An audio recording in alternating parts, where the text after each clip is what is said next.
Welcome to the Flat Earth Debate Uncut and After Show.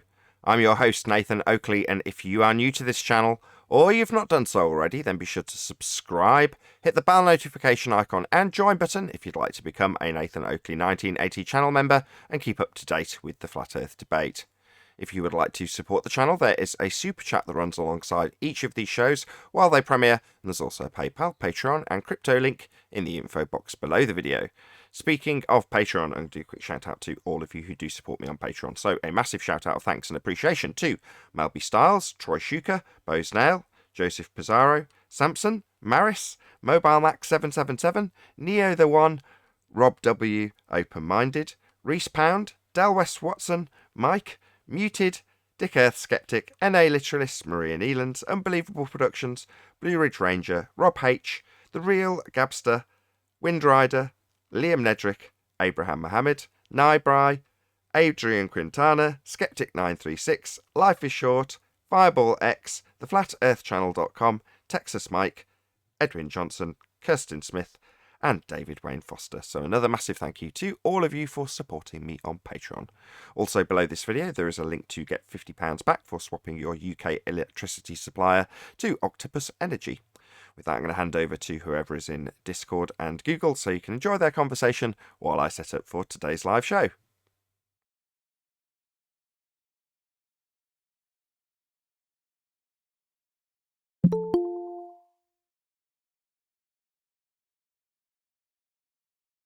Hello. Hello. About time. What do you mean it's about time? That's a Einsteinian force space. I always get a little knot in my stomach when it starts getting around 8:50, and I don't see nothing happening. Stop eating string cheese in the morning. Then you won't get a knot in your stomach.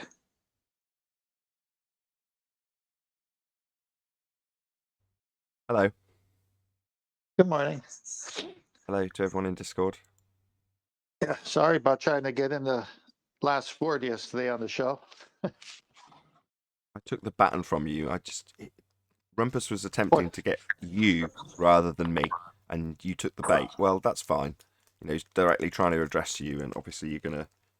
That works on anybody. You know, oh, he's addressing me. Yeah. To get away from the fact that he's pummeled.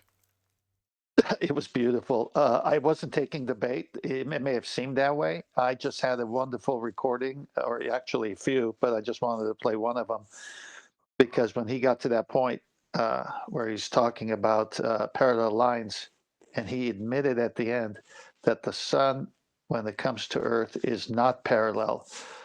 I just couldn't stop myself because you remember on the previous show I played you the recording that for celestial navigation to work, the light has to come in parallel, and everybody just go to the internet and everyone who knows anything about navigating with the stars, the sextant could only work with parallel lines, and it must come parallel, even though it doesn't. Of course it doesn't. We never see it, and that's where you got him because of the convergent divergent race. It was beautiful.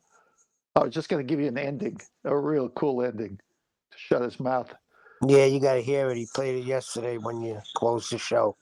Do you want to stick it up? Where is it? If you can post it again, I'll put it now. Here, I got to set it up, and I'm going to put it to a little Bluetooth speaker so the sound's a little bit it's louder. I really have to put it next to the mic when I do it, but it's off the internet. That's why. But hang on one second. I just wanted to say, Brian brought up in the after show yesterday, which was hilarious.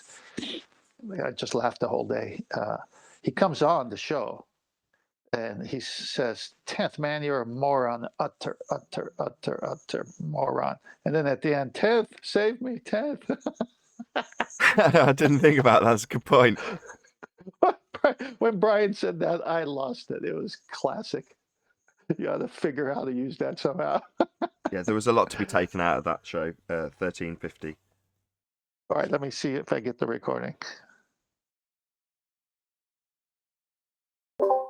Hello from Discord. Hello. Hope you guys are well. And Rumpus never shows what what he set out to show. He's like, oh yeah, let me go get that. What'd you want again? And then the conversation moves, but you never get to see his cowbell ever.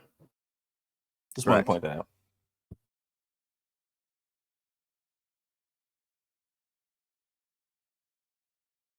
Love that you're using the word cowbell. Epic. Put your money where your mouth is, you know? Come on. Cowbell, one word or two? It's one word, I believe. It's a good question. Maybe I love cowbell. Who knows? I use it in my daily life now.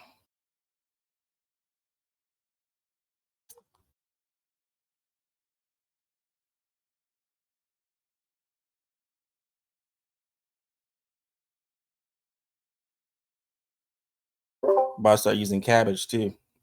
It's catching on. Do you have it ready to play before we go live? Yeah, I'm just going to do it just off of here. So here we go. I'm going to do 2 recordings. One's 25 seconds, and the other one, I'll stop it right when it gets to the point. So let me get right to it. Okay.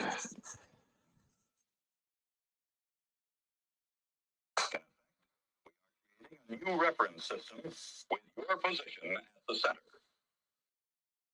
Great circles containing the zenith nadir axis are called vertical circles.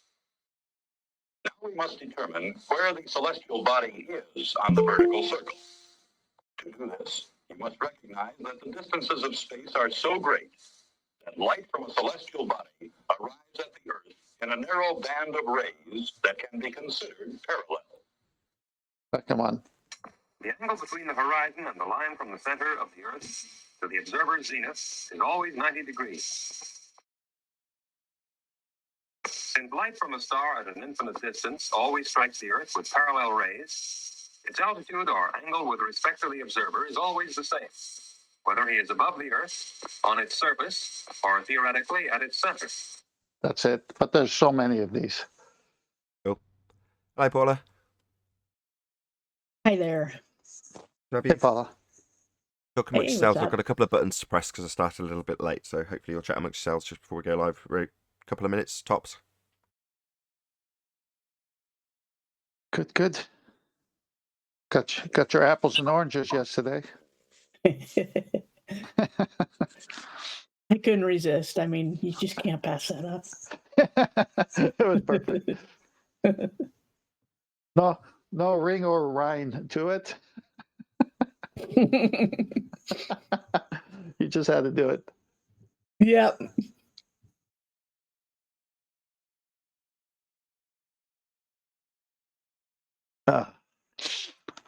Interesting how they could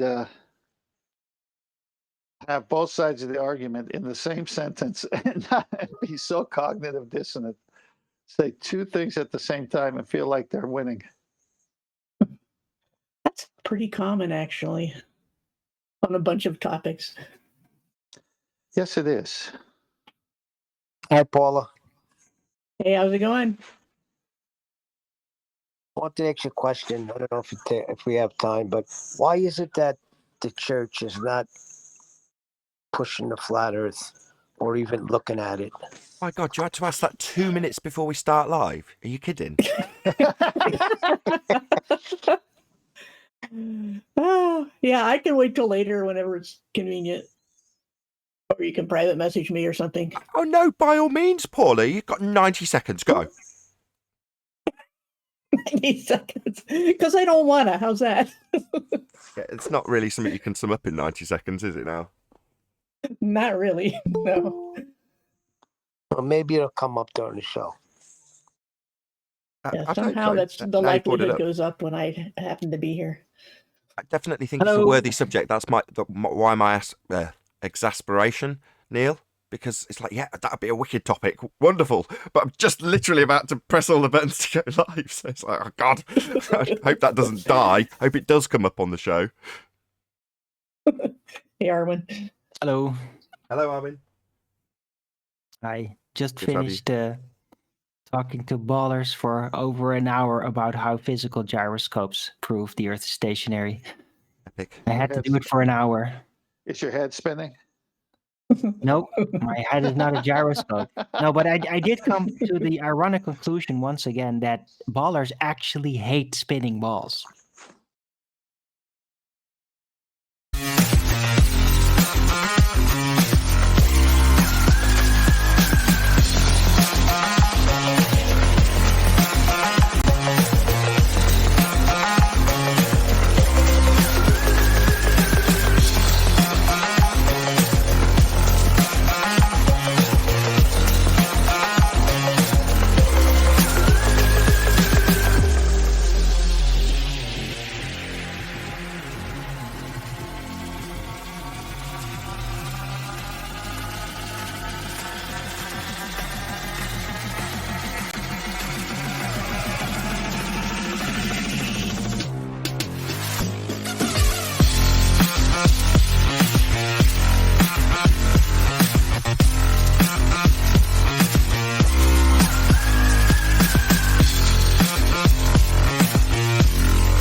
Welcome to Flat Earth Debate Live.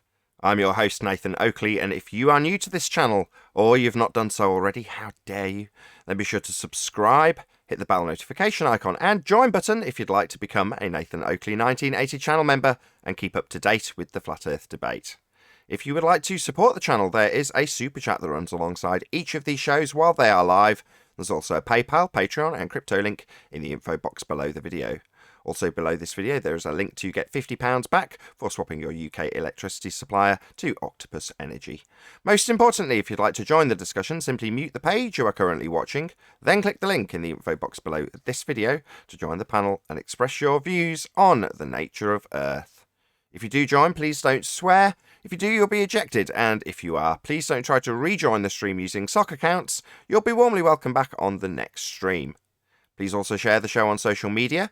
Sharing the show obviously increases the live audience, but this in turn increases the chances of a more diverse panel, so please share the show on Facebook and Twitter. One last time, if you're new to the channel or you've not done so already, then be sure to subscribe, hit the bell notification icon and join button to keep up to date with the Flat Earth Debate. Now we are joined by Bible Literalist, Arwin, 10th Man, Neil, and a whole bunch of people in Discord, so welcome one and all. Good afternoon. Hey, good morning. Morning. How's Good the morning. weather over there? Is it Hey. just as bright as it is here again? Lovely, no snow on the ground, sun is out, No birds are snow. tweeting, getting ever closer to the real new year we call spring, Oh, the snow has all melted where you're at? pretty much. Huh. It's still fully snowed up over here. It even snowed wonderful. a little last night.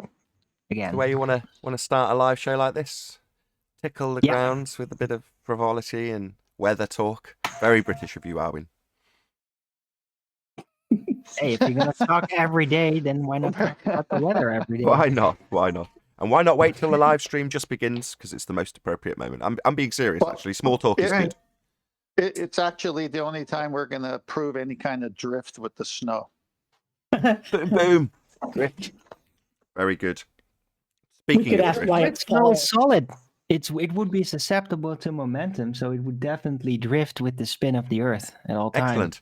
Perfect segue. Any evidence of axial rotation of the Earth-based variety? Yeah, I come to the conclusion that ballers absolutely hate spinning balls. They hate them. The real ones, that is. Not the Well, ones why in is- their mind, but the why real is that? ones. Why is that? Well, Howard? because actual spinning balls, we also know them as gyroscopes, physical gyroscopes, they totally disprove that the Earth is spinning. Because if the Earth were a spinning ball and a gyroscope was on that spinning ball, you can even demonstrate this on a small scale in your own living room with an actual ball, sticking the gyroscope to it. Then, yeah, the gyroscope would turn 360 degrees over the course of the spinning of the ball Earth, because the axis of rotation of a gyroscope, by its very nature, stays absolutely rigid within Euclidean space. So as the Earth would be turning underneath the gyroscope, the axis of rotation of that gyroscope would stay exactly as is. Kind of like a Coriolis deviation. It is Coriolis deviation. Oh, it is. Okay. Right. So yeah, that's why actual ball zealots hate real life spinning balls. Isn't that ironic? Yes, because if the Earth was a turning sphere, then we would observe 15 degrees an hour deviation, in this example, in the gyroscope.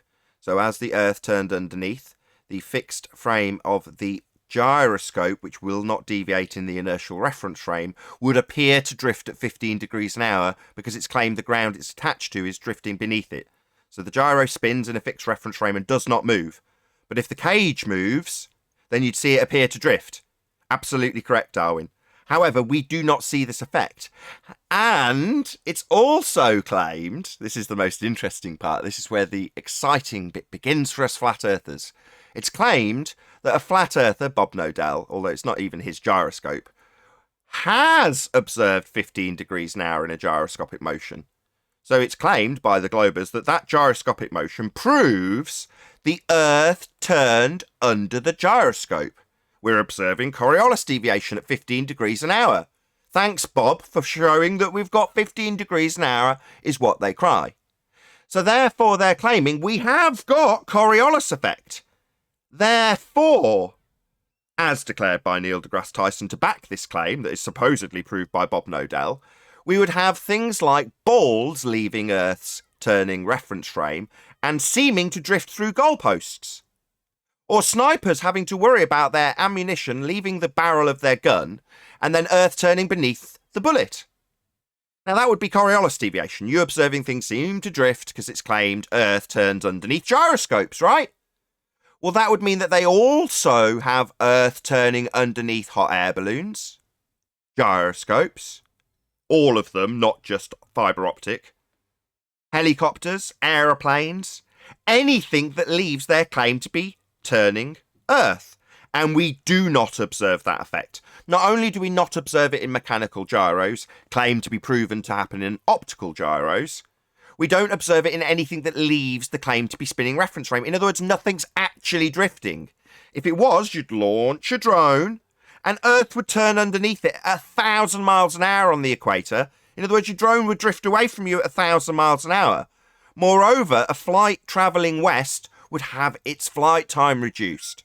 A flight from Charlotte, North Carolina, for example, to Los Angeles, which takes 4.5 hours in reality, would only take an hour and a half if we were observing the plane seem to drift because we were turning underneath it.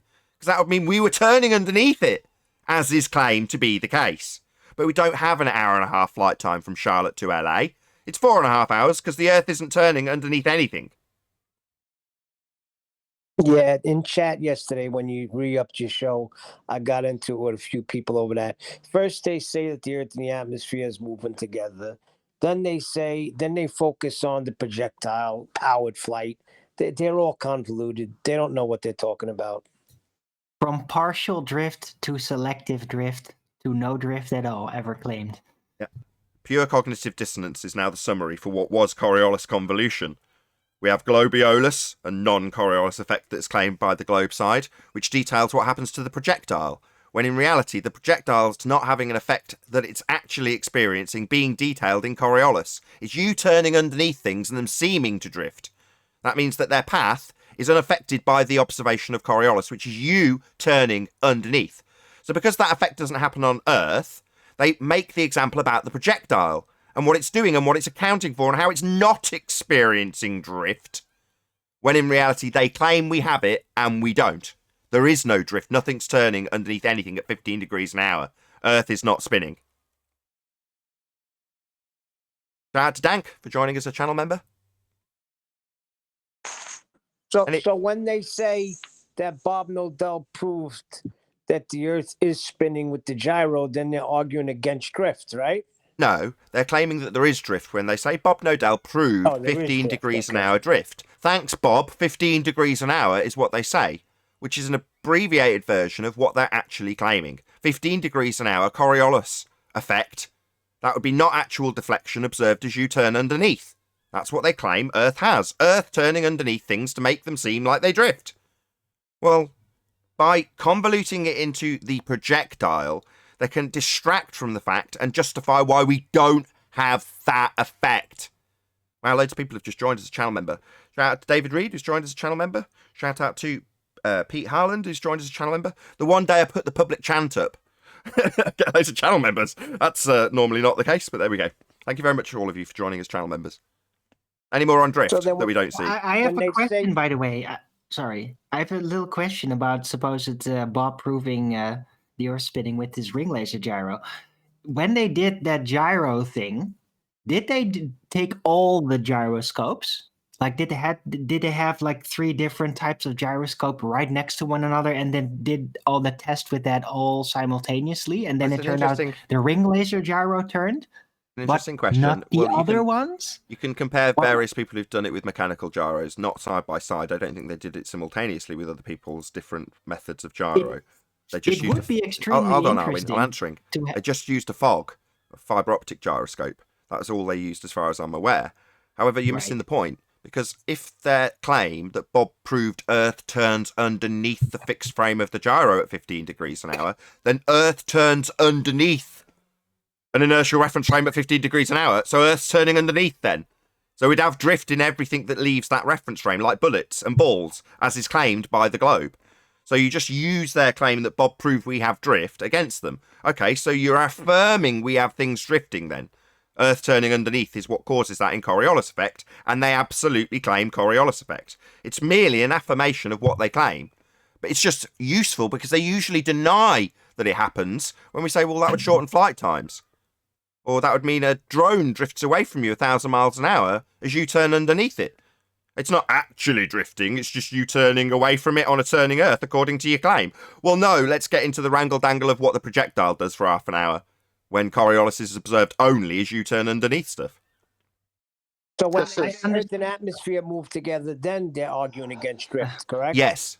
When they say Earth and atmosphere move as one, a violation of the first law of thermodynamics when detailing projectiles that are acquiring extra energy to keep up with the rotational velocity as their radius value increases as they gain a height. Yeah, when they say that and violate the first law of thermodynamics, they're also arguing that there's no drift. The two things move together. Oh, right. So how do we see that there's a rotating Earth then? Because the drift as they drift apart is what you're claiming with Coriolis proves we spin. If you say they move together, something that, number one, can't happen, and number two, defies their claim of drift. Yes, Neil. Come on, Nathan. We know the Earth is rotating, but we wouldn't expect to see it or measure it. Have some Canadian shillings, says Godzilla37. Thank you very much indeed for the super chat. Really appreciate any shillings. Thank you. Come on, we what? Globe 10th. No, I said they claim the Earth is rotating at 15 degrees, but we wouldn't expect to see it. In fact, we've never experienced it, but we know it's happening. Right. So saying we wouldn't expect to see drift, which is what they say when Earth and atmosphere are claimed to move together, begging the question that they're moving but having no effect to show it. Well, when they do that, you are defying the claim that we have drift. So we must see it at 15 degrees an hour. We're claimed to see it at 15 degrees an hour. It's claimed Bob showed it at 15 degrees an hour. That means Earth's turning underneath stuff that's not attached, like gyroscopes and helicopters and hot air balloons and aeroplanes and footballs and snipers' bullets. More shillings Right. from Del West Watson. Wow, I'm doing really well. I'm so glad because I'm so poor. I wouldn't normally say it, but it's true. Thank you very much for the support, Del West Watson. He says more shillings.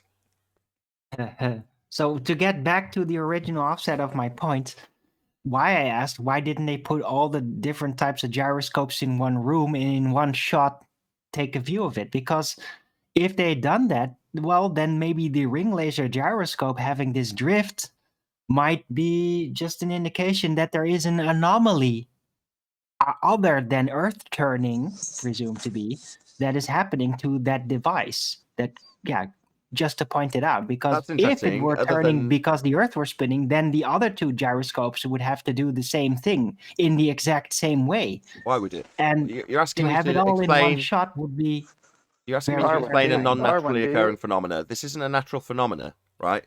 You're saying, why does this man-made device do this? Who cares? anomaly. I said anomaly, not Anomaly with a phenomenon. man-made device, a fog, a Nathan- fibre optic gyro.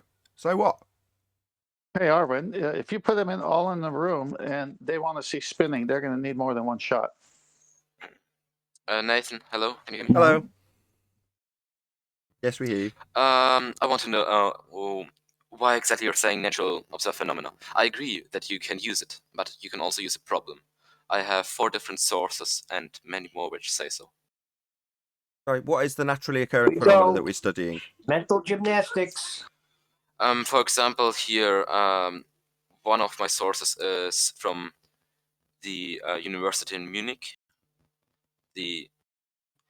And it says, one second, I'm going to read something out from. What department?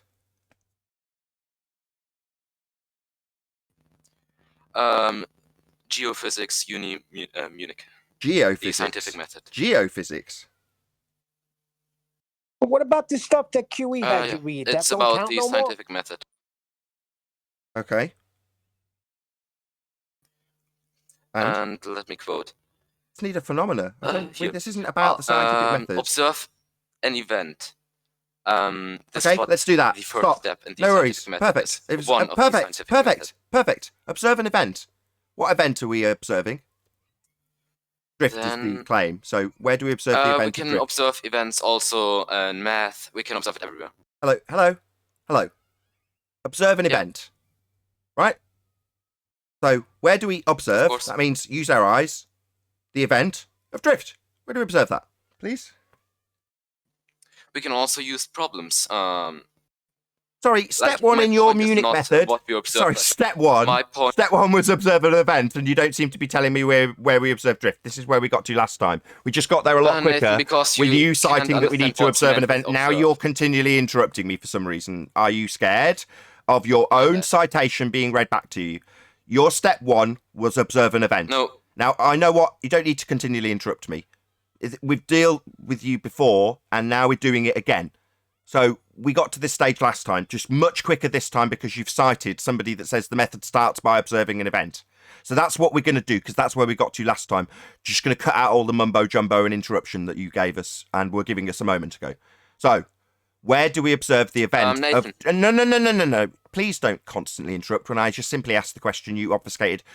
Correct me if I'm wrong. I think it was in excess of 60 times when you were here last. 60 times, I believe, you interrupted this. So just once, I want you to hear me say it clearly and then respond with, I don't see drift.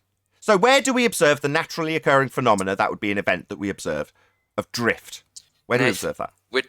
We're talking about the scientific method, not about drift right now. And I want to Sorry, say your scientific method that you just detailed had step one, observe event. So where do we observe this event? again, it does not mean in nature. You don't have to observe something in nature to make a scientific experiment. That's wrong. Really, natural science is only interested in the physical and natural world. That's what natural science is interested in. And that's what we're interested in. If you're talking about a different kind of science that isn't interested in the physical and natural world, you're in the wrong place. If you're interested in talking about a mathematics problem, then go to a maths forum. We here are interested in the We're physical talking and about natural. science. Shut up! Science. Stop interrupting me, you fundy coward. I'll say it again. We are interested in the physical and natural world. That's physics. You might be interested in maths. Piss off to a maths forum if you want a maths problem. If you're saying science is interested in maths, wrong. We're interested in physics, physical and natural world. Now, if the physical and natural world has an event to observe, you can tell us about it. Now, the reality is there is no drift to observe. There's claimed to be observations of it in bullets and footballs. But then when we point out that that would also affect aeroplanes and hot air balloons, we get told that we can solve it as a maths problem, and it doesn't matter about whether it occurs in nature as an event. It doesn't. There's no drift happening in nature. There's no 15 degrees an hour as Earth turns underneath anything. Otherwise, you'd just show me it happening. You can't, so you take it to a maths problem. Take it to a maths forum. First of all, I can do it in an experiment. But first of all, my claim is here. It's not my claim. I have proof for this. A second source says science does not investigate the supernatural or study morality or religion. And it does not... I don't give a crap. It's interested in physics. So don't tell me what science doesn't do. I don't care. What it does do is establish the cause of phenomena, and it's physical and natural world that we're interested in. Not maths, not computers, not problems with fog gyros. None of that is interesting to me. Only nature. I'm interested in the real world. Can I get a citation that you need to observe something in the real world? What, for it to occur in nature and for be something I'm interested in nature? Oh, I don't need a citation for that. I'm telling you. That is all I am interested in. I'm a realist. I'm interested in reality. Stuff that happens in physical nature. Physical reality. If you're interested in stuff that happens in the abstract world of maths, go to a maths forum. Flat earthers, on the other hand, baseless generalization. Excuse the baseless generalization. Flat earthers are interested in the physical and natural world, and that's all I'm going to be interested in this example. It's claimed in our physical and natural world we have drift. You're saying, according to your citation, the first thing you need to do is observe an occurrence. I said that was a phenomena. We've defined that last time you were here. If you haven't got one, I'm not interested because it doesn't happen. Nathan, first of all, I don't need natural observed phenomena to make... Well, then you go away. We're only interested in natural phenomena. If it's not happening in nature, then I don't care. And I'm going to speak for every flat earther. If this stuff doesn't happen in nature, tell them to sod off. I don't care. It doesn't happen in reality. You might not be interested in the physical and natural world, but that's exclusively what we are interested in as flat earthers, because we're realists. You, with your abstract maths, you're not realists. Nathan, first of all, my third source says step 1 of the scientific method is formulate research question / problem. The most important step in research often comes from the thought, what we have now is not quite right, good enough, we can do better. The research question defines the area of interest, but it's not in declarative statements like a hypothesis. So, my third source, I have three sources which are saying I can use a problem. I don't need a natural observed phenomenon. Now, please, I don't what? care. Take it to a maths forum. I keep saying, take it to a maths forum. It's science. Yeah, we don't give a shit. You're not We're hearing talking me. about science right now. You don't want science. I know, because you're all science deniers on the globe side. Nathan, I have shown you a quote about science, the scientific method. That's The scientific fascinating. method is also science. Oh, really? And you're about to Or do present a you maths disagree problem. with me? Yeah, well, okay. All I'm interested in is whether or not you can show me the phenomena the globe claims, in this case Coriolis, happening in nature. That's all I'm interested in. I don't care about your citations about what science is, because that's not what we're arguing about. We're arguing about whether or not this happens in nature, not what science is. Okay. Nathan, do you agree with me that I have an observation? I don't need to make it in nature. I don't Do know, you tell me agree what that it I is. have an observation. I don't have to make it in nature. You've got an observation that's seeing things, but you don't have to observe it in nature. I don't give a shit then. It doesn't apply to nature. Oh. I don't care. Are you not hearing me on FM? Do you need to twiddle your dial a little bit? If it's not occurring in nature, that would be drift. Earth turning underneath stuff to cause Coriolis effect. If it's not happening in nature, I don't care. Nathan, I have shown you 4 different sources which say... About science that we're not God. discussing. We're discussing whether we see drift in nature. That is the topic for discussion. Do we have Earth-based Coriolis effect? That's us observing things drift from a non-inertial spinning reference frame, or not? If we do, we'll see it in nature. And you're saying it's not about whether or not we see it in nature. Yeah, it absolutely is for us. It's not for you, though, because you're a globe believer. Yeah, we're not interested in Nathan, mathematical we are stuck sophistry. at the Thank you observation very part. much. And The you're not... observation of what?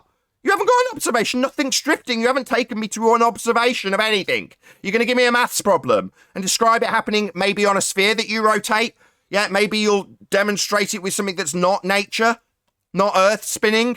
I don't care about those examples. In nature, do we see drift? No, we do not. So you're going to say it's not about nature anymore? Well, that doesn't bother me in the slightest. Take it to a maths forum with your maths problem about what happens on spinning spheres, because Earth isn't one of them, or would see that effect in nature, and we don't. He sees Nathan, it in the 4 sources calculation say on the otherwise. chalkboard. 4 That's sources it. disagree with you, and many more also do. Oh, really? So those sources can show us it happening in nature? No, those... So it doesn't happen in nature. So the sources that claim we've got a Coriolis effect on Earth cannot show us it in nature. That's very interesting. Welcome to stationary Earth. They can't show you this happening in nature, my friend. Nathan, you're just intellectually dishonest at the moment. Oh, it's intellectually dishonest to ask my opponent if their examples that claim Earth spins with Coriolis effect happen in nature, and you tell me no, and I point out that you're saying that no, it doesn't happen in nature, makes me intellectually dishonest, does it? Nathan, what? It just doesn't happen in nature. So suck my balls and smell the salt. Because it doesn't happen in nature, you've just told me that. So drift, Coriolis effect, the thing you're claiming, doesn't happen in nature. How intellectually dishonest of me to point out what you've just stated clearly. I disagree with you. So who's You're in the right here? mathematically You who is possessed. screaming at me, or me who has given you evidence for my claim? Evidence? Show me it happening in nature, that's evidence. No, Nathan, we're talking No! So, for you, the audience member, all I'm asking is to show Coriolis. It's claimed we've got it. It's definitely claimed to be a globe effect. I asked to see it in nature and I'm told no. It's very intellectually dishonest of you to claim we have this effect and not show it happening. You're intellectually dishonest. I want. No, you're intellectually dishonest because you're claiming we've got Coriolis effect and you're refusing to show it happening in nature. Very intellectually dishonest. You think it's happening in nature, can't show it's happening in nature. When I demand for you to show it in nature, you say no and accuse me of intellectual dishonesty. Intellectually, you think this happens, but yet when I ask to show it, you say no.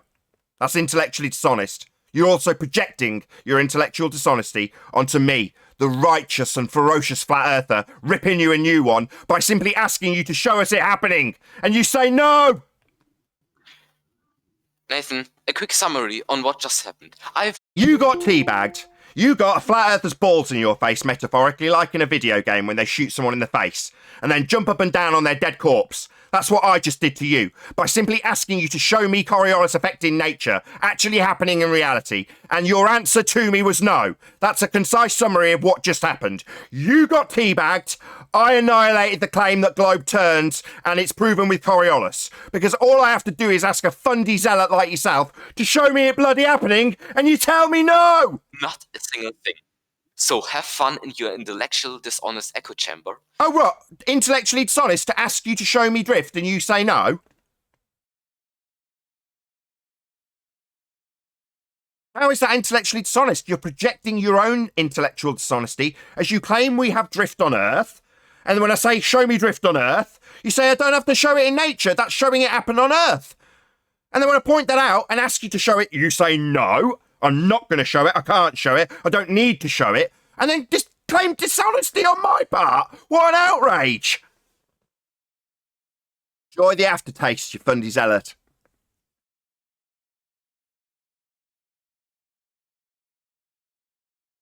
Any evidence of a physical geometric sphere edge horizon, formerly known as Earth curvature? Nonsense. Hell no. Gyroscopes have a spherical horizon, though. Formerly known as Earth If I was a curvature. baller, Earth curve. if I was a Talking about the horizon, if I was Earth curve. yeah, if I was a baller, I'd say I could show it to you in a calculation. Yeah, they've got two. It's on screen now. impossible They've got a because the geometric horizon's horizon that they always think makes up the apparent. horizon. Oh, getting fundies. Go on, whoever it was in Discord. I was just saying that the horizon is always apparent, so it can never be relied on for any sort of measurement at all. Exactly. On screen now, we've got the black swan with what they claim, although it's slightly exaggerated because in reality, where they claim the physical geometric sphere edge horizon, formerly known as Earth curve, is situated, would be off screen, wouldn't be even in the frame of this picture. So they've got a non-visible, only in existence in the maths horizon, which they call geometric, when in reality the horizon that we see is in no way a physical geometric sphere edge capable of obstructing anything. It's an apparent location where the sky and ground appear to meet. Yeah, if the Earth were a sphere, then the horizon would be a sphere edge. Exactly. The horizon turns out not to be a sphere edge, thanks to black swan observation. Thus, the horizon is not geometric. Correct. And it's required to be. They claim it's blocking stuff with its physical geometry. And they give us a feet and inches value for how much its physical geometries block stuff. Only so they tell us that we wouldn't expect to see a geometric horizon. the geometric horizon only exists in the maths. Or, to add insult to injury, someone like Tim Osman will come along and say no one's claiming the horizon's Earth curve, even though it's very specifically their claim. Cognitive dissonance. And I'm sensing a pattern. Samurai wanted to give us math for his problem. The horizon only exists in the math. I'm sensing a pattern here. No cowbell. Correct. Earth turn only exists in math. Sphere edge horizons for boats to go over only exists in maths. Atmosphere only exists in maths. Any evidence that you can have gas pressure without the necessary antecedent of a container for the gas to press upon? Wait. Time out. Really Yeah, I was nonsense. gonna jump in too. Go on, Eli. He literally said that we don't have to observe it in reality. Then what are we talking about? Talking about his did heliocentric he say that? fundamentalist religion. Man, Yes, he did. Yes, he did. He really literally said we don't have to observe it in reality, Nathan. We I can said we observe it also in a we can problem. also use I a just problem. got here. I didn't hear that Yes, nonsense. Force us exactly. agrees with me. in math. Science agrees with me, and it says that science is. Science doesn't do anything. It's a Science method. don't It have doesn't a agree with voice. you. It hasn't got bloody lips. Do you think science is roaming around agreeing with you, you stupid idiot? Do you think science has got lips to agree with you? Agrees with your claim. That's a reification fallacy. Sit down and shut up and listen. Science hasn't got any lips to agree with you. It's a method. A method that you want to change to math. Samurai, how do you think you're even remotely ready for this type of argument when you're going to tell us that things that your globe side claims we don't have to see in nature? What exactly is your malfunction? I'm saying we can use a problem or an event as observation. That's what I'm claiming. But part about the Aren't you scientific understanding method. that It's things not an that are argument. supposed to be observed in nature should be observed in nature, not in your geometry? Do you It's not a understand that scientific yet? problem. Scientific What? problem. Chant it, Problem chant it, means chant problem. it, chant it. My maths problem, not observed in nature, is scientific. It's scientific. It's scientific. Chant for me, you fundy zealot. No, it's not. It's maths. You've got a maths problem. I'm not saying that 4 different sources saying it. One of them is That's the University fascinating. in Munich. Your sources can tell you all day that your maths is science, and it doesn't faze me in the slightest.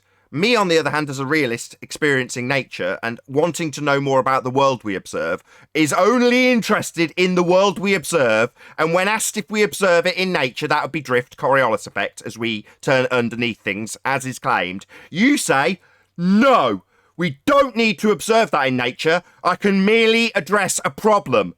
And that's science, according to you. Well, that's fascinating. I call it maths, because if it's not observed in nature, it's not observed in nature.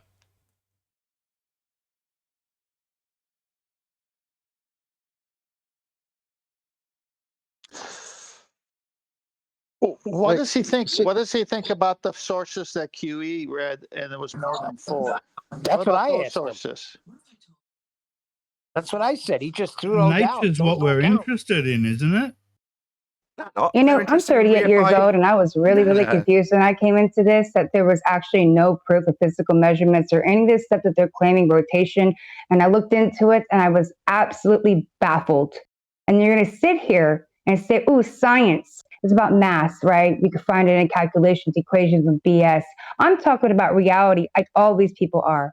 How do you believe something that you've never seen in reality, or they can't provide you and show you? Oh, but it's science. Honey, that's not science. It's called pseudoscience. I want no part of it. And I'm a 38-year-old woman, and I'm asking for that proof, that evidence that I've been asking for a year and a half. You can't provide it. You want to show me data, equations. I want to see that geometric horizon that you claim that we have that's being refracted now for this apparent one. I'm getting really sick and tired of you telling me that this horizon is physical, because you cannot find that. You cannot show that. And I want this physical measurements. I want these physical things to be presented to me in reality. And if you can't provide those, then people need to sit down and stop claiming it's evidence. It's really, really disgusting. Woohoo! You tell them! I share that outrage. That's pain I can get behind. Damn right, you Thank demand you. it of them. You show us this bullshit proof you've got in maths. Yeah, I'm right behind you, sister. Thank you, Nathan. Oh, Any Samurai, evidence? did you just sit down and shut down now because I asked for evidence and you don't have it besides some paperwork, some peer reviews and nothing else? Pictures? I have evidence, but Nathan is screaming at me if I present it and saying it's wrong without evidence. No, I'm asking you for your evidence that you've even shown me and Jim Payne server and all of it is absolutely ridiculous. It's all data and a bunch of nonsense. And you guys keep telling me atmosphere could contain atmosphere and all these gravity wells and all this nonsense that doesn't represent in reality. I'm asking for reality. The problem is, if we give you evidence, you ask for the evidence of the evidence. And if we give you the evidence for the evidence, you ask for the evidence of the evidence of the evidence. You know, You hear yourself right now. That Stupid, bro. 35 minutes ago. We said show us it in nature. Before I Just show us came it in here. happening in nature. That's all we're asking. Show us it happening in nature. If it's claimed Earth has Coriolis, show us it. Show us things drifting. That's all we're asking. If we're talking about the first part of the scientific method, which is the observation or a problem, then I don't need to show you something in nature. I just need a problem or an observation. I see. So because it's either or, problem or observation, you can then say if it's a problem, it therefore becomes a problem for a heliocentric world I reify. No. If it doesn't happen in nature, if it's not a problem in nature, it's not something we need to concern ourselves with in nature. Now, you can concern yourself with the problem in maths, but it's not a problem in nature. That's the point. It's science. Science is exclusively interested in the physical and natural world. Observe natural phenomena. That would be your dependent variable in a hypothesis, and then your presumed cause. What you're doing with this little magic trick is trying to create a problem, call it science, so that you can loosely associate it with a world that you reify from maths. That's a heliocentric model of a world. And in your model of a world, you have Coriolis effect. In reality, physical, observable nature, we don't observe that effect of things drifting. And first of all, the observation. Can you answer me? Why four sources say I can use it? Because they're wrong. Your sources are wrong. Saying, your sources are wrong. You got to demonstrate that now. Sure? Yeah, you have to demonstrate. You have to demonstrate the scientific method, which you didn't post yet. Number one, problem question. Now, that I can walk us through it. Don't overtalk me. Walk us through it. So problem or question, which is incorrect, but we want you to walk us through it because you said, Samurai here, problem question. A problem is a question based on observations that can be tested through experimentation. So now you gotta show us the hypothesis because the experiment is the hypothesis test. So what's the hypothesis? The hypothesis can be whatever I want. You can't argue with that. The hypothesis can't be whatever you want. It can be. I can say really. Citation, please. Because green, citation, please. That it could be whatever you want, and then demonstrate it. You realize that citations are merely baseless assertions, right? You now have to demonstrate them. In the hypothesis, you now in the have hypothesis, to. I need Don't overtalk me. Effect. You overtalk me one more time, I'm going to mute your dumbass. dumbass. This guy's a clown. Seriously. So we need the hypothesis because that's what you said. Based on observations that can be tested through experimentation. What are the three constituent parts of an experiment? Nearly called you Nathan. QE. First of all, with the hypothesis, it's cause and effect. Yeah, that's right. What the cause so it can't be anything. Is what I of course I can say the cause of things falling down. Really? Green little people who are sorry to interrupt. Sorry to interrupt at this stage. I'm really sorry, guys. Or just got to shout out a super chat from Julio Padron. It says, holy smokes, for a second I thought Channel Q became a flat earther. Thank you very much indeed for the super chat. Just for clarity and to get us back on track, I'm really sorry to have interrupted. So you're saying cause and effect. So a problem isn't an effect. An effect is something happening. But we've now established what a hypothesis is. So we need an effect. Yeah, that would be something happening in nature that you simultaneously tell us you don't need. So this is the end, again, of your argument. Another shout out to Rakia Life. I'll keep this simple. No curve. No earth rotation. God is light. Seek God, which is seeking truth. Thank you very much indeed for the super chat, Rakia Life. So, show us. Show us drift in nature, the effect for the hypothesis. The hypothesis, please. Shout out to Eagle Plane and Anchor, who says, I don't need to show you anything. In the hypothesis, I say what's causing this deviation. What's the hypothesis? And my hypothesis is, for example, let me do the little experiment where I let things fall down from a high altitude. Things Then fall down I from was high this, altitude is your hypothesis. That's not a and then, hypothesis. no, that's not. I didn't say that's my hypothesis. I want to talk about this, like the deviation of falling bodies. I got a new hypothesis. How would be- about try and get a new mic? Also, try to think about what the hell you're saying, because you don't even make sense half the time you're speaking, bro. My hypothesis would be there's a deviation of falling objects because of the different tangential speed and different altitudes. Say that one more time. Stop. Deviation of falling Tangential objects. speed. Sorry. You just gave us a phenomena. Where's that observed in nature, please? Vertical Coriolis. Stop. We're getting somewhere. Already done with the observation. Sorry, the observation of falling objects deviating. I've tried. I think it's now in excess of 70 times for you to give us a natural phenomena. You've just said that it's deviation of falling objects. Is that something that you can show me in nature, please? Nathan, I have 4 sources which say that I can use a problem as observation, so please continue. Yeah, and I was saying, as an observation, where do we observe this? I don't care what you say. So I ask a fundy who says, we've got a phenomena. The phenomena is that things drift. Yeah? Falling objects, Earth turning underneath them. That's what he's just claimed. QE got him there in the end. Thank you so much, QE, for getting there. We got there. He said falling objects and deviation. So it's claimed by him, Earth turns underneath a falling object to cause it to drift. Right. Yeah, that's what the globe claims. Now all he's got to do is show us it actually happening in nature, and he can't. Right? Do you understand, audience? Nothing's drifting in nature. It's just a problem they create that would affect a flight time. Because if Earth was turning underneath this ball example that he's giving, then it would shorten flight times. Now he's actually claimed it, I can make the conclusion, which is if his claim, which is that Earth turns underneath the dropped ball to cause it to drift, well, that would shorten a flight time because Earth would be turning underneath an aeroplane. And a flight from Charlotte, North Carolina, to Los Angeles would only take an hour and a half if Earth was turning underneath it like it turns underneath his claim that it turns underneath a dropped object.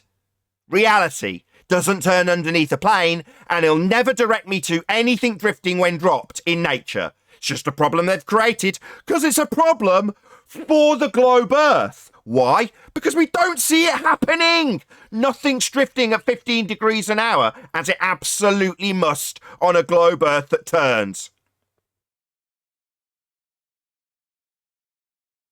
Shout out to Godzilla37. Again, Rakia Life knows it. Also, I don't know if it got through as there was a bit of rumblings. Eagle Plane and Anchor says wrecked. Thank you very much indeed. Lots of super chats coming through. Really appreciate it. Wouldn't deviation also occur on ascending objects as well if its descending objects are occurring? Wouldn't have it on both? Anything leaving the non-inertial claim to be spinning Earth would be entering an inertial reference frame for you to be observing it drifting from the non-inertial spinning reference frame. That's Coriolis effect. You turning underneath things for them to seem to drift. In other words, it's irrelevant of whether it's ascending or descending or doing anything. It doesn't matter about the actual path of the projectile. Coriolis is you observing it seem to drift only because you are turning underneath it. So for Coriolis effect to be an effect on a turning Earth, you must be turning underneath things. And if we're turning underneath aeroplanes, their flight times are reduced and they're not. And when we ask the funder who claims it to show us that happening in nature, he demands we accept that we don't get shown it in nature, we just solve it as a bloody math problem. I don't even understand why they can't break this down in their head. You know, I've explained too, as being a dancer in my past at 25, you were in an airport too, and you're standing on these little escalator things that are going past you. Go ahead, stand on one, jump up in the air. What happens? It goes underneath you. You're not going to land in that same spot if you put an X sum to that. It is moving underneath you. Where is this? It doesn't happen in nature. I've never, ever seen this happen. And as a dancer, that doesn't work either. But I've been told, no, you'll still land on that same spot. And I don't know what the hell is wrong with these people. What's going on in your mind? Or you just automatically believe in shit because you've been told it? Indeed. Quick shout out to James Richard, who says, why would he claim that falling objects deviate as an observation when it is never observed. It does not happen. Why would he claim that? Well, because it does happen in the heliocentric model. It must happen to claim they've got proof of spin. They claim we've got Coriolis to prove we spin. It just doesn't happen in nature. Well, here's something else, Nathan. Let me beg the question just for a small second. Small. The reason I talk about ascension is because if he's saying things fall, deviate when you drop it, what about Felix Baumgartner? Very good point. Very good point, Paul. Well made. Sam, I think that's directed at you. Go ahead. We've got an example of an object falling. Felix Baumgartner. Earth didn't turn underneath him, Sam. Well, no, he ascended too. Remember, he had to ascend up. My first point is he's not attached to the Earth. Yeah, he dropped out of a hot air balloon. Definitely not attached to Earth. Didn't drift, though. Well, no, he ascended too. Remember, Nathan? He ascended. Did you measure that there was no drift? Yeah, he landed, what was it, within quarter of a kilometre away or something stupid? Very, very close to the spot he took off from. Earth definitely didn't turn underneath during the ascension or descension. According to their model and the rate of rotation, he should have been in the Pacific Ocean.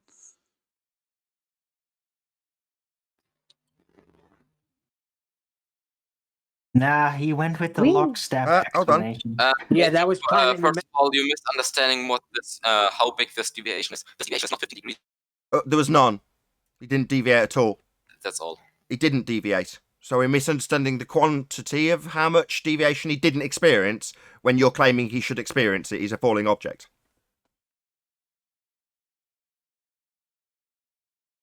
Cat got your tongue?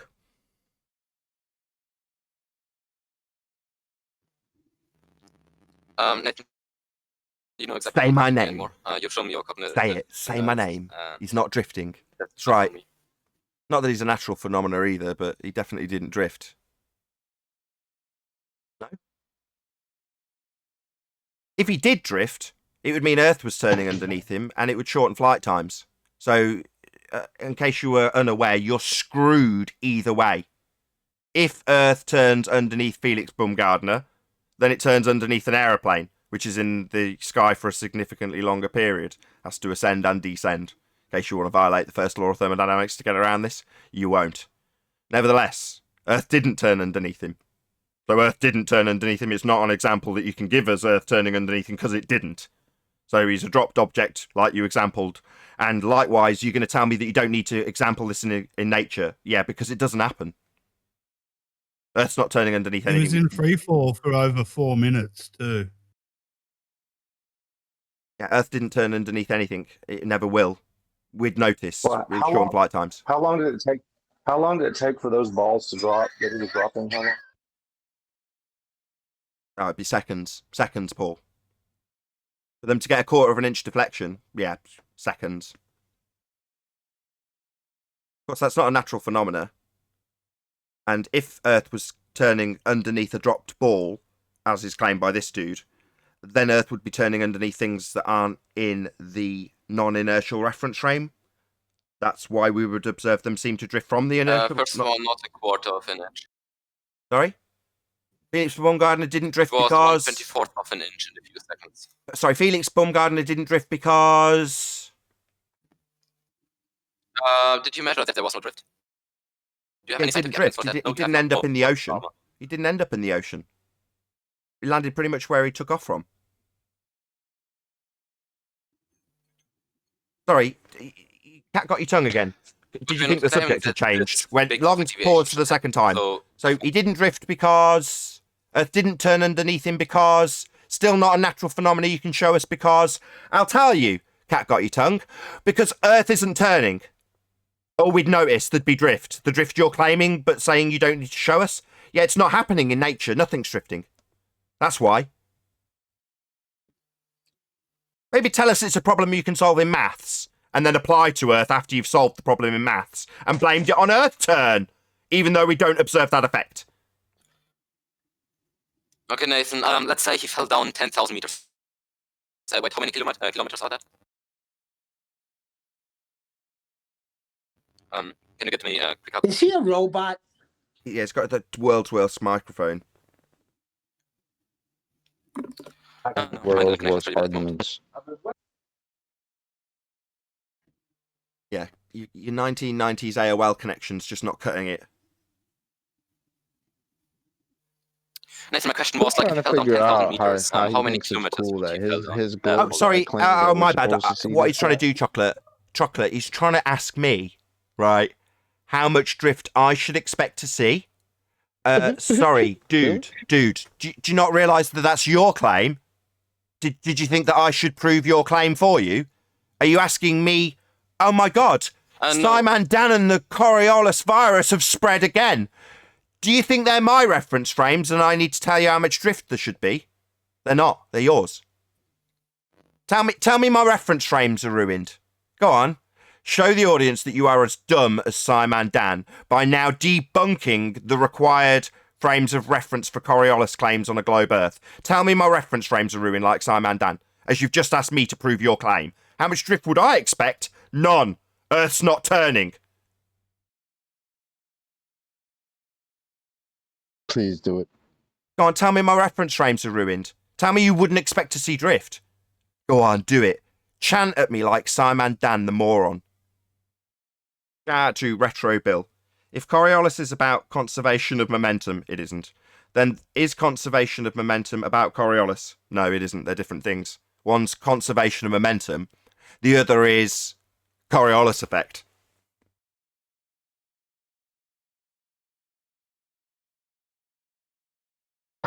The main hint would be they're called different things. Is this zebra a dog? No, the dog is a dog and the zebra's a zebra. Is the conservation of angular momentum Coriolis effect? No, the conservation of momentum is conservation of angular momentum. And Coriolis effect is Coriolis effect. They've got different titles and different descriptions because they're different. Isn't that obvious? Not the ballers. Also, there's It's an not issue. obvious. I said also there's an issue because when they say conservation of momentum, they got to be a little bit more specific. Is it conservation of linear momentum or conservation of angular momentum? Yeah, he was a Two ball. parts to that coin. He was a flatty, just taking the piss. So yeah, he's not going to define it as either because I think he's just taking the mickey out of globies who think that the globiolus effect, which is this mergence of linear momentum described as the conservation of angular momentum when detailing what they title Coriolis effect. Well, that's been summarised beautifully by Brian's logic as the globiolus effect. Nothing to do with Coriolis. Nothing to do with even the conservation of angular momentum either, surprisingly, as that's what they're saying it is. Conservation of angular momentum is Coriolis. Hear them chant. It's just nonsense. Quick shout out to James Richard again. I think one thing that would help is the Earth would have to rotate 19.9, roughly 20 miles every 60 seconds. That's a massive amount of area in 1 minute. It depends on your location when you describe it in those terms. But I know what you're getting. I get your sentiment. Thank you very much indeed for the super chat, James Richard. Really appreciate the support. There's been loads of support these last couple of days. My God, am I ever appreciative for it, given that I took out credit to buy this chair. Thank you very much for your support. Another super chat. Shout out to Retro Bill. Great clarification, QE. Why can't Fight the Flat Earth seem to get this? Because he's a ball believer. He was asking you, actually, QE, so you should really answer.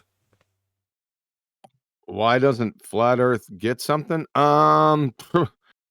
Central lining fluoride? Most likely. Why doesn't Fight the Flat Earth get it? Just because you said, why doesn't Flat Earth get it? No, fight the fat girth. I heard what he said, and my answer is possibly central lining fluoride. My best guess. Best Seems guess line is up. fluoride. There you go, Retro Bill. Hope you like the answer. Got two housekeeping questions today. Maybe Two. that's why they brush it aside. It's a great day when you only get two housekeeping questions done. I attempted to get a third in. Didn't happen. You missed 10th's pun. That's why they brush it aside. So sorry, 10th. I wonder why my ascension question just silenced him completely. Wonder why. Can Why'd you have to explain that make to me, please? everything biblical?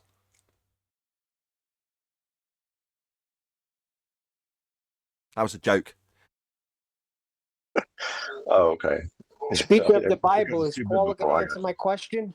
Is Paula still around? She sent a message. Yeah, go ahead. Ask the question again. No, I'm a flat, so but I'm not around. She's not around to answer. Maybe we'll get an answer in the after show. Damn shame. It was a good question. Hey, what's up, Paula? How are you? Hey, I'm good. How about you? You may not be around, but you do have a sphere of influence. Boom, boom. Well, it was an intense show today, eh? As there's a few minutes to round out, might as well summarise this live show because it's been pretty epic. Thanks to Sam. Really appreciate you coming and being a fundie, Sam, even though you're on server mute. Hopefully you'll hear this after the fact. We need the fundies to come and express their cognitive dissonance, tell us that we can't see the effect they claim happens on a globe Earth in reality. We need all that, and I do appreciate it. See, I told you he was going to leave for a while, find some stuff, and then come back like he has ammunition. But he was just shooting blanks. Kudos to you. You did totally call that. I will give you that. You did indeed, literally only a couple of days ago, completely call that in one of the pre-shows. So yes, I agree. You did totally called that, Neil.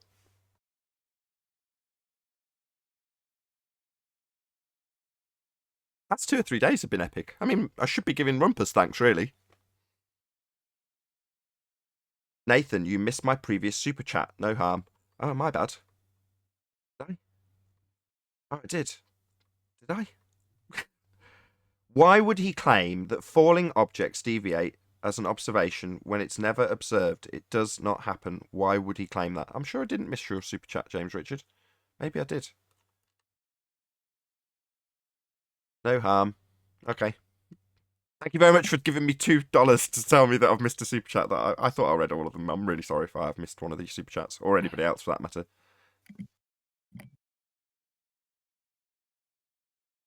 I've trimmed out a load of the Rumpus clips. I intended to just trim out the bit where I teabagged him, because in a shortened video, about 26, 27 minutes long, that comes out tonight on this channel, Nathan Oakley 1980 at 8:30 p.m, preceding the full Uncut and After show on my second channel at 9 p.m, because it's only half an hour long. That I thought, oh, that's quite funny, where I trimmed out someone else's little video clip of them teabagging someone in a video game, because it gives it context, because I say it quite frequently.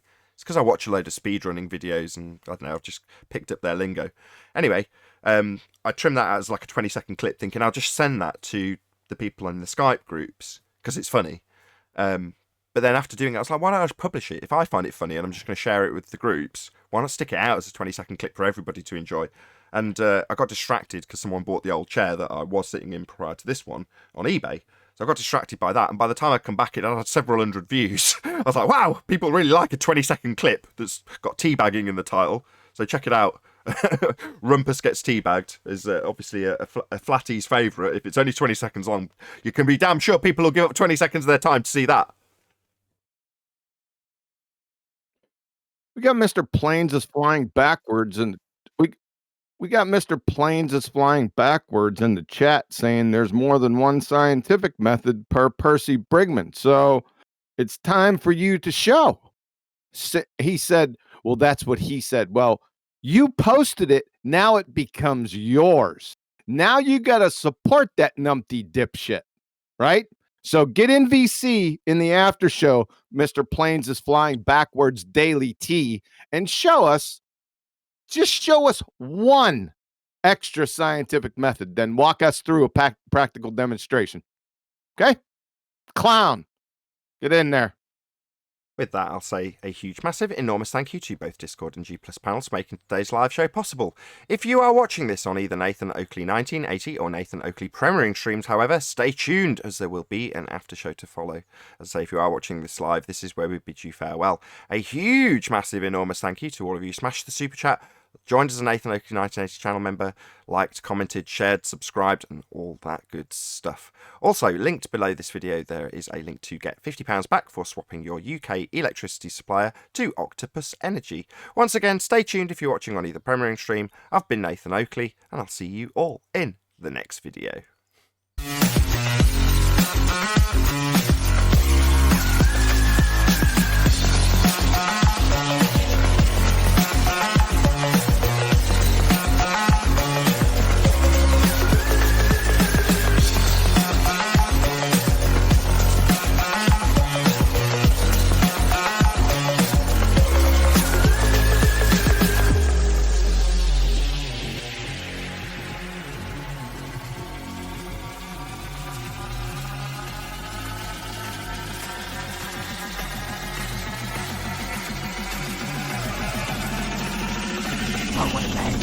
what a lovely day! Entertain it. Yeah. And they'll still Well, claim like a lot of even them don't. A lot of them don't even talk about evolution creation, which is bizarre because that's been around a long time. There's, Christian organizations that push the issue, but most people, most churches aren't going to talk about it because it seems to me, having been in churches for pretty much my whole life, that the average person in the average churchgoer does not want truth at the expense of peace. They don't want to talk about controversy at all.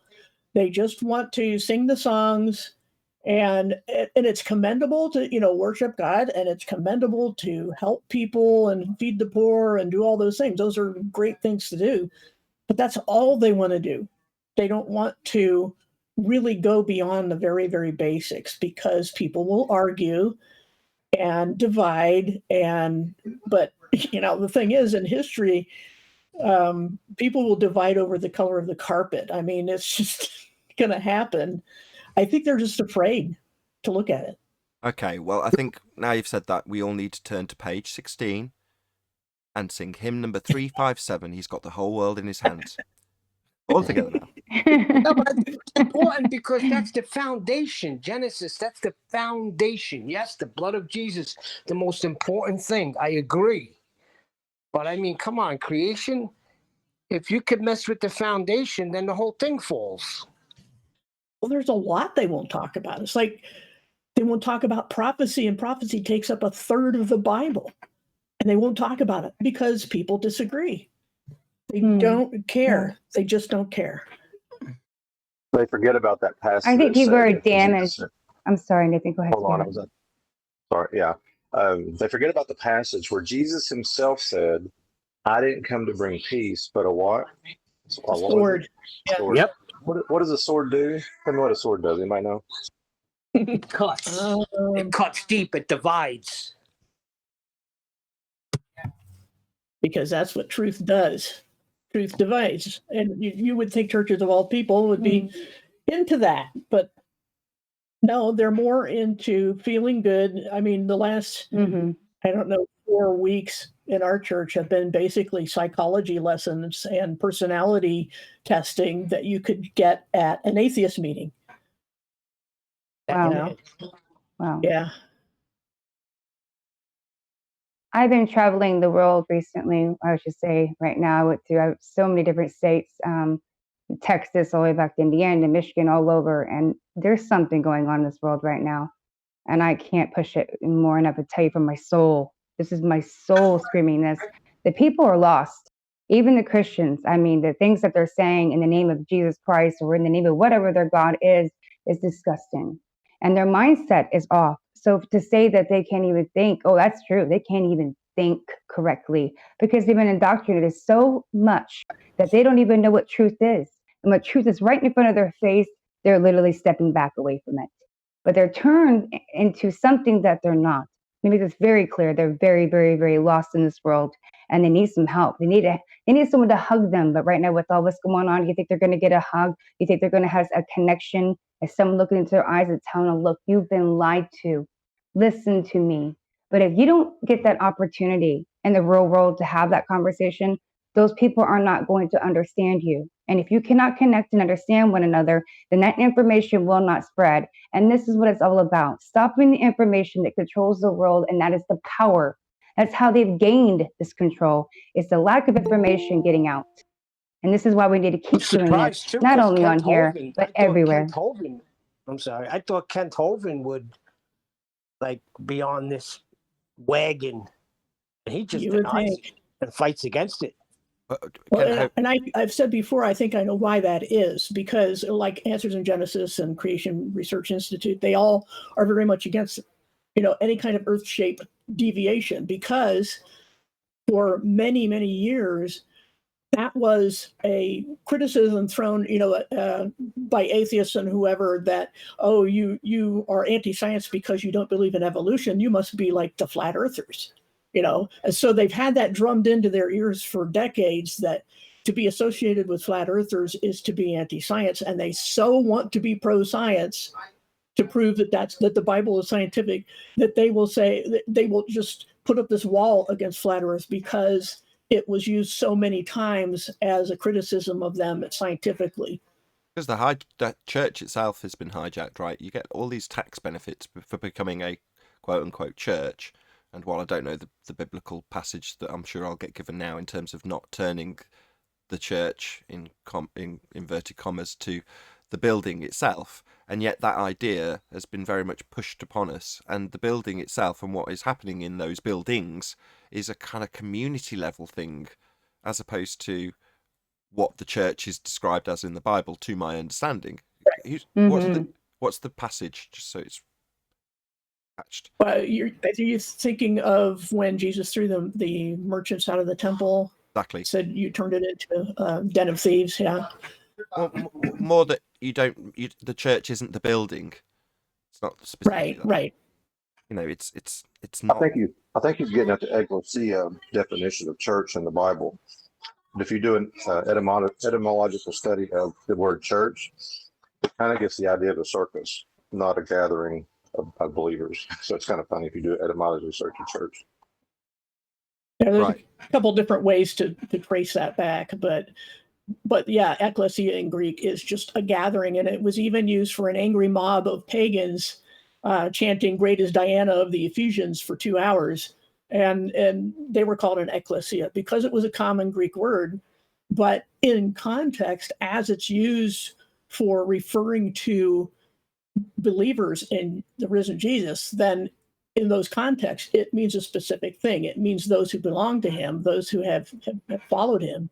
And so this is what is taught to, when you see the teaching letters, is they're teaching them as being the quote unquote church is a body of believers. It's not, like Nathan was saying, not a building. But it is a gathering. That's what I was driving at. Whereas in terms of what the government pushes and gives tax relief to, it's the setting up of those sorts of community buildings, right? Right. Yeah, I did a whole series on church history, and it's amazing the number of things that came out of that we don't even give a second thought to, such as the concept of having a wedding in a church presided over by a pastor or priest is not in the Bible. Its purpose came really through the Reformation, and there was a counter-Reformation that wasn't from the Catholic Church. The Reformation split because there were the state church, even the Protestants were doing the same thing, trying to set up a state church. They believed they should be one and the same. And so if you didn't get married by their sanction with their license and their officials, then you were living in sin. They wanted control. It was a control mechanism, the whole thing of having a license and a preacher and all the ceremony. I mean, if you really check it out, I mean, the Bible doesn't even say what you have to do other than the physical union. It doesn't say there has to be, any kind of official recognition. That came in time through culture because there was an exchange of property. And it had to become a legal transaction, actually. And so it was ruined, thousands of years ago. But that's the sort of thing that's gone on. And so answering questions is like, why don't Christians do this and why do they do that is a really long, drawn out question if you really wanted to study it.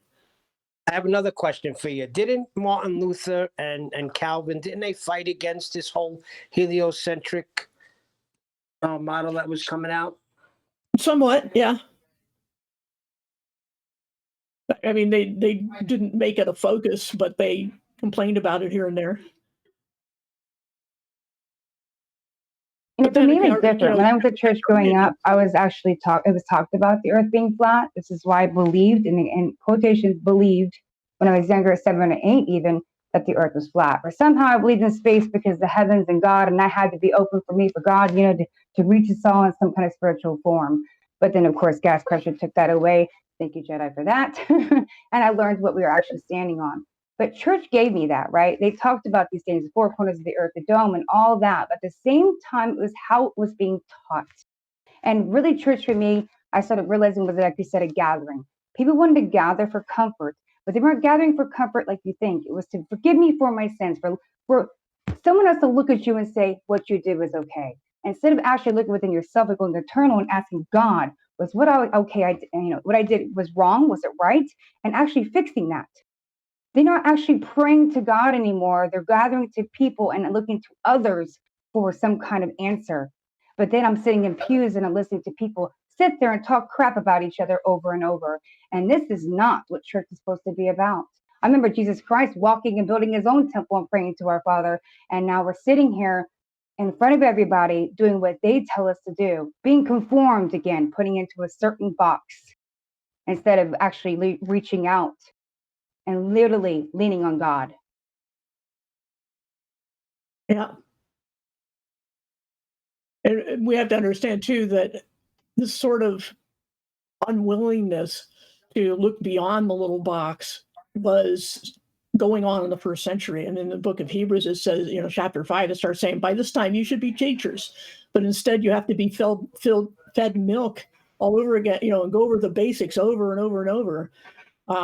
Because people, and also in the second century, historically, Philip Schaff wrote about this. He said that, people just couldn't sustain that level of freedom and responsibility. And they went back to their religious practices because they're comfortable and safe. And they just brought religious practice back into what Jesus finally had gotten rid of, which is that you do the certain things, you have sacred furniture and sacred offices and all these things. He did away with all that. And within a generation, it was back because people love religious practice. And it doesn't mean everybody who loves religious practice is a bad person. It just means that they've got a mixture or a compromise between the ideals and the teachings of Jesus himself and the apostles and tradition, which has always been blended. It was predicted that this would happen because it was Paul talking to the Ephesians and said, after I leave, ravenous wolves will rise up from among you and scatter the flock. And that's exactly what happened. And that's why we got what we got. Is there a part, I can't remember it, I can still hear it in my head as a kid, where I remember like the Christians and God comes and everything's happening. They're like, God, like Jesus Christ and the Father doesn't know who they are. Even though they're praying to him, they're doing all these things supposedly, but they're doing their evil works and they don't understand that. So they're expecting the Father to know them, but the Father's like, I don't know who you are. And I feel like that's what's going on in the world right now, is a lot of people are literally using the name of Jesus Christ and other things too, but God's going to say, I don't know you because you weren't doing my work. Right, exactly. That's the sheep and goat judgment, Matthew 25, where he says it's based on the way you treated the least of these. And I could go into a whole spiel on who that is, who these three groups are, the sheep, goats, and least of these. But the point is, yeah, there are people going around doing things they think for Jesus, but he doesn't know them because it's all in the teaching of being adopted as God's children by putting your faith in Jesus who rose from the dead. Then you are adopted and you bear his name because you've been adopted into that family. But there are people who go around claiming to be part of that family who never accepted that adoption. So they're imposters, basically. They have convinced themselves that because they like the name of Jesus or they like something that's going on at church or whatever the reason, that somehow that makes them Christians, and they do these things they think are being done in his name. But in that context, he's saying you were discriminatory in your practice of these works of charity. You gave them to some, but not to others. And you neglected the lowliest people because you were basically trying to make yourself look good and say you're doing it for me, and you weren't. So that's pretty much what that's about. But yeah, there have always been fakes, some who know they are and some who don't know they are. Hi, Paula. Just help me out a little bit with tithing. Okay. Am I supposed to tithe? Should we or shouldn't? Well, Christians are not commanded to tithe. Thank you. It's really simple. You will never hear a sermon on tithing from the New Testament because it isn't there. Right, and they all lived in common, right? When the church was first starting, they brought everything that they had. to the apostles, correct? Yeah, Acts 2. And Paul elaborated on this later, and he said the idea is not for you to be suffering while someone else is comforted, giving your money away just indiscriminately. It's so that there may be equality. Those are his words. And he's saying, there's some people over here in Jerusalem are suffering a famine. Let's take up a collection, and when I come, I'm going to pick it up and take it to them for you. He was not teaching every Sunday you got to set aside money, which tradition has elaborated on and said you got to give at least 10% of your gross pay. And we don't care if you have to go into debt and, just all kinds of nonsense that the Bible never intended. But tithing is for Israel. We're not Israel. And that's a big deal, too. And I've done series on that. Well, there's another aspect of tithing, too, in there, because if you read the text on tithing, it was of the first fruits of their flock, the crop, and it had nothing to do with money. And actually, the Bible even said that if you can't tithe, to take it and turn it into money and go enjoy it. Go have fun with it. Do whatever you want. Have a party. So right.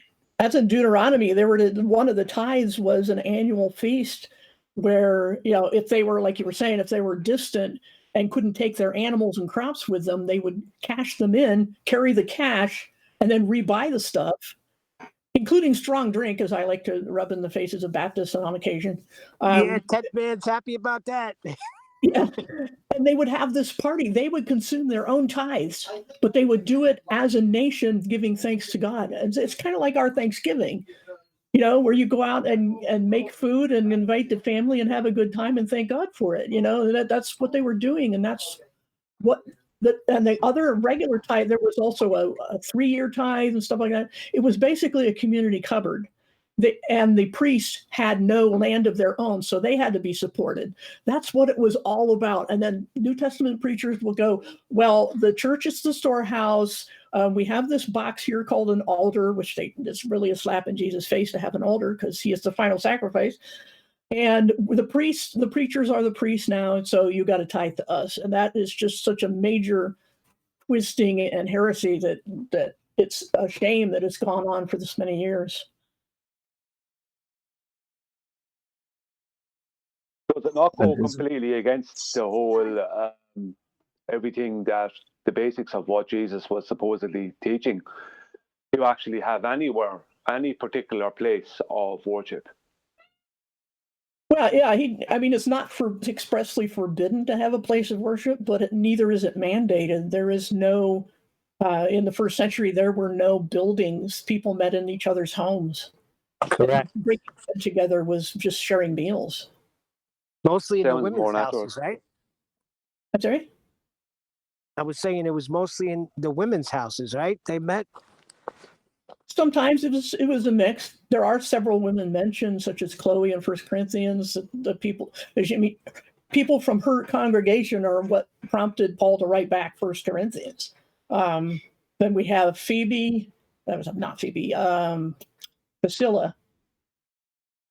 I'm thinking that there's another one I'm whose name escapes me right now. Lydia. She had a church in her house. So yeah, but there are many other. It wasn't exclusive. Hey, Paula, explain to them that there's an Italian band in the Bible too, correct? All right, let me think. Cornelius was from the Italian band. Yeah, he was actually. Yeah, he was a Roman soldier. No, Cornelius. Yeah, he was. Getting my names mixed up this morning. But yeah, good one. Can I comment on the worship for a moment? No. Okay. This was exactly why I left the Catholic Church and the organized way that they were trying to teach God, or their version of God. John 4:24, God is spirit, and his worshipers must worship in spirit and in truth. So what God is interested is not what goes into the body, but what comes out, as he says many times. It's and using the heart as the source of who a person is. So if you're going to worship God, it's going to be in spirit and in truth. It has nothing to do with buildings or locations. He knows his own, and they know him. Exactly.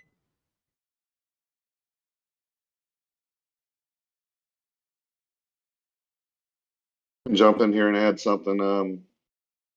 You know, we're technically in church right now, so it's what we do I to agree. glorify God that you know, that is the main thing. So if you go to a building with a group of people, you're in church. If you're glorifying God with one or more or with yourself, you're basically in church. If you're doing it by yourself, you are the church. And what you do with, you know, the monies and the blessings that he gives you, as long as you're doing it to glorify God, you can call it what you want. It's man's label. But as long as it's to glorify God, that's what you're supposed to do. Right, that's kind of where I'm glad you've said that, because that's kind of where I was going with my preamble about not linking the church to the building as is done with government funding and tax relief, and instead linking it to precisely this, right? And what are we having? You could call it preaching if you like, but I would prefer to call it ministering, if that's the correct word. So we're being ministered to by Paula. So you can more accurately describe what's happening here as a church. That's correct. I'm absolutely so delighted you said that, Dave. Doesn't mean you but a lot shouldn't of go people, to a lot a of people will go into structured debt just to church. tithe. I'm I'll be quick. It doesn't mean you shouldn't go to a building and with like-minded people worship and give money and praise God and all that. It doesn't mean, but once you start finding criticism in that, you know, it's prideful. That's proof again that man falls short, even in, you know, a group of like-minded Christians or God believers or followers of Christ or whatever, however you want to state it in man's terms. That's where pride comes in, and that's where we fall short. You can do that here by yourself in a church. You can do that anywhere, and that's the fall of man, basically part of it. It just proves that God exists there again. I'm not a Christian, but to do God's work is to bring light to darkness. And is that not what goes on every day on the Flat Earth debate and every other Flat Earth show? The attempt to bring light to the dark, the truth. Any truth, in my mind, because God is truth. So any truth is light. It's your point, and it's my point too, and it's Brian's point too, and I'm glad we're all in agreement about this. Yes, Brian, exactly. And I'm the same as you, right? I'm not a Christian. I don't go professing my love of Jesus. But by the same token, not yet. Give me a break. Right, we're shedding light on stuff. Exactly. This is about truth, Brian. Precisely my point. Exactly. Yeah. Thank you, Dave. Thank you, Brian. Great to have great minds around me. Wonderful. Thank you. Yeah, you'd be doing it without even realizing you're doing it, Nathan, if you understand. Well, the Bible clearly, I'm sorry, Brian, go on. No, I was finished then. Okay, yeah. The Bible clearly states, those who seek me will find me. Ask and it will be given. Knock and the door shall be open. So you know if you're seeking God. You know in your heart, if I can use that as a metaphor of who you really are. If you're saying, who are you? I want to know you. Forgive me. I've had some thoughts that are bad. My conscience that you gave me is bothering me. Give me relief. How can I get to know you more? Find a way to communicate with me if there's more about you that I can enjoy as a human being. These are all things I did without even opening a Bible. I just said, I know you're there. I don't know who you are. You're definitely not in that building I just left, but I want to know you. And God chased me because I was chasing him. So we're all going to be accountable to him for our lives. And so let it be this, that you were seeking him all your life just to get closer and closer if it was possible. And he says it is according to the Bible. So everyone take account of that, because God is speaking to you through your conscience, to your friends, through the show, everything. There's no coincidences, right? Nathan started this show because he was led to start this show by something. I believe that's God, right? I believe he's spreading truth, and I thank God for Nathan and his show and the truth that he provides. Now, I do pray for his salvation, but who am I to say he's not saved? I mean, only God knows that. His heart seems to be pure to me. He's speaking truth. So I'm not to judge that. And it's important to distinguish that when people are seeking God, that they're not taking the attitude of some people like, God, I demand you prove yourself to me, or I'm not going to believe in you. You know, that's not going to find you God. I don't see the God bit as a belief anymore, though. I think that's kind of a without question. You know, when we get to the ontological primitives, there is no question about it. So while I don't know if Brian agree with me on this or not, but in terms of whether or not there is or is not a God, that is without question. There is. There's no doubt about it. Oh, absolutely. I totally agree. There's no way out of that one. There never was. Right. And I think we lump the God question into the is creator. which one? So because it's just like we can all believe that we're, like if we're all talking on this panel, if I said I talked to somebody who wasn't on panel, just because they're another human being, just because we have a lot in common, doesn't mean I talk to them. So people have individual identities. So does God. Right. Yeah, but here we all agree. Allah be I'll praised. prove that right now. No, Jesus I'm be on a praised. cell Jesus phone on is a God of Discord creation. talking about. I must have a delay. I'll Right. finish I real said quick. Jesus I'm on is the Discord Hold right on, you're now. getting rumpused. While just let Neil offer his praise to Shiva, and we can move on. No, Shiva, come on, knock it off. Jesus is the creator. If you're saying that, flat earth has brought you around to understanding that there has to be a God, then you have to go to where it states in the Bible that in the beginning was the Word was with God, and the Word was God. That the Word is created everything. That is Jesus. Okay, and he thought it not robbery. Thank you. Okay, praise be to Ganesh. Go ahead, Dave. I'm just extending on Paula's point where we're all different. I'm on Discord right now talking to a group of people. I'm basically in church talking about God, the creator, right? My wife, on the other hand, is, 50 feet, 100 foot away in her sanctuary, basically on a bench seat, looking out the window at it raining, studying the Bible, right? That's what's going on right now in our two lives. Now, she and I may be in disagreement right now, like on many different things, but one thing we're not in disagreement is about God and how, the blessings and what we should be doing. So keep it simple. In seriousness, we can all agree on that, even though I'm being a bit sarcastic. No, I agree, and I think Brian would agree with that as well. In that regard, I feel like, this is being done for a reason. I'm doing what I'm doing for a reason, and I'm here where I'm at for a reason. Yeah, absolutely. I mean, we've all as I said to Betty there the other night when I was speaking with her, that we were a very, very small group of people, the flat earth community, and especially the group of people that speak the most within that community are very, very small.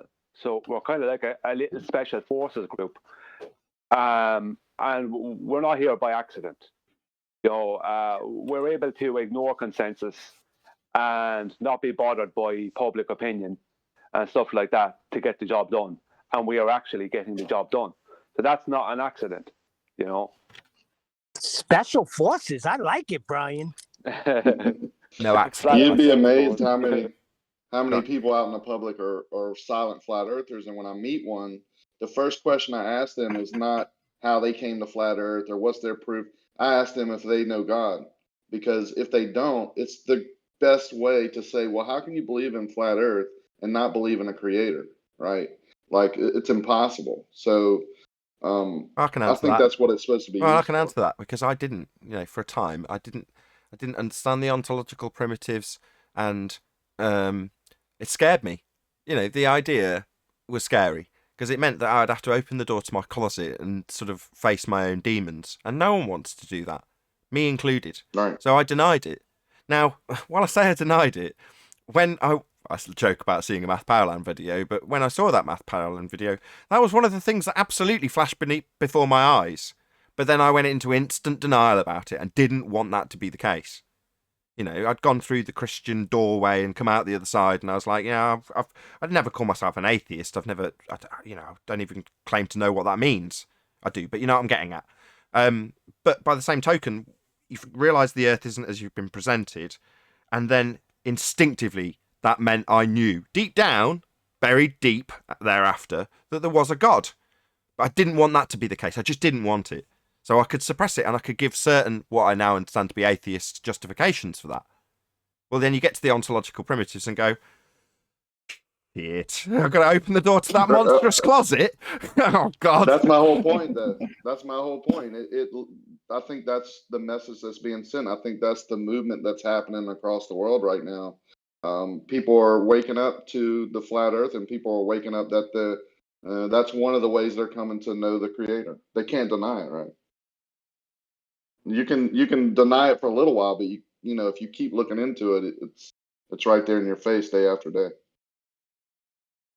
I even put forward the argument that as far as the ontological primitive goes, that the Creator is the only valid option as an answer. Correct. I put forward that there is no other alternate possibility that you can put forward that's even potentially valid. I might as well summarise what they are now, just so that they're on the end of this recording. So the ontological primitives would be everything created by nature or everything created by intelligent design. And when you have those two choices, and there are only two choices, you end up with nature creating anything. Well, nature has got rules that it must abide by, and the first law of thermodynamics, energy can't be created or destroyed. Well, then you can't have nature poof itself into existence. So then you're left with only one alternative, which is that there is intelligent design, and it's backed up by scientific experimentation. That would be to say that you cannot have the knowledge of the which path information unless you've got a knower. So in other words, the way we have our physical reality made up, in other words, not a probability distribution, otherwise known as a wave function, often reified into light being waves, but instead of probability, it could be this, it could be that, it could be this, it could be that, it could be all these different options. That's a probability distribution. It becomes actualized. Now in your experimental data, you've got those two lines. That's an actualization. It's gone through one slit or the other. Well, what causes that effect is a knower. They've got scientific verification for how our world is created, in terms of how it manifests, how it takes form. So not only are you only left with the one option, you can back it up with science. So there must be a knower. So at the start of the entire process, if nature cannot poof itself into existence, it violates the first law of thermodynamics, and scientifically valid, there must be a knower, then there must be a knower. So where does it begin? Well, it begins with a knower. Well, what's a knower? Well, prior to us being created, it's God. It's the only option. Anything to add before I round out? Yeah. All knowing. Paul has something. I was just going to make a quick plug for a debate in the near future that I don't know exactly when that I will be leading on the deity of Christ. Where, when, who? I don't know yet. Something to do with the 24/7 server, which I'm not back in yet, but hopefully soon. And there will be a multicast debate, formal debate on the deity of Christ. Cool. Well, be here or be sphere for that when it occurs. I have something to say before you finish. Go on, you got the last word, Brian. Go ahead. No. I want to round it out. Go ahead. You can't both round it out. Right. I'll go first then, and then I leave Tenko then, if that's what Tenko wants to say. Okay. Go on then. I always believed in God. And when the flat earth came around to my understanding in 2015, that just made so much more sense. Because the world was being presented to me didn't make any logical sense that he would do all that in that way. And now it's like, this makes more sense. They do this all right. This makes sense. But that didn't make any sense. So that's all I have to say. Yeah, 10th. Thanks, Brian.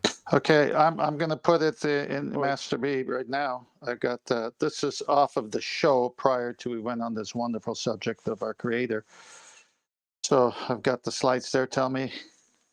Yeah, you're up. Was it Samurai who came on? I think that's what he went by today. This is the official coordinates of the launch site of Felix Baumgartner and the landing site. And you can see it there on the first slide. And this is off their website. And let's go to the next slide. So he took off somewhere near Roswell International Air Center right there. That's the takeoff point. And then the next slide with the red balloon is where he landed on 172 near 380. And if you span back, you can see the Roswell International Air Center is just south of Roswell, New Mexico. And if you go to the next slide, a little bit more, blown up there. And now look at that last slide.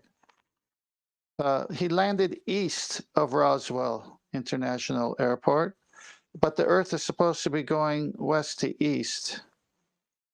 He should have been in the Pacific Ocean. And for this one day, the Earth spun the other way, but not at the exact speed.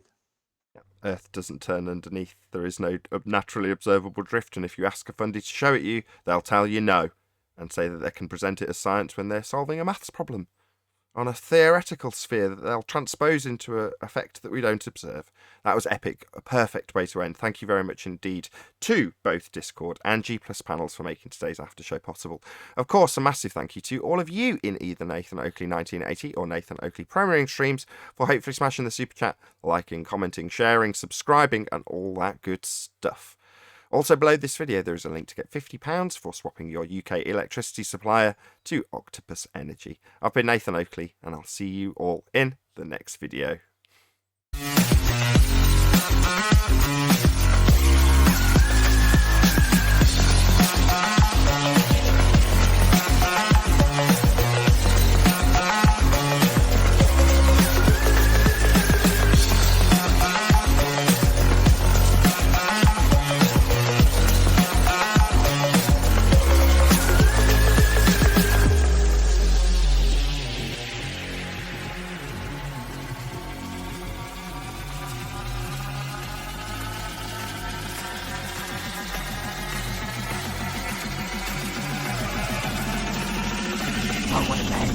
What a lovely day!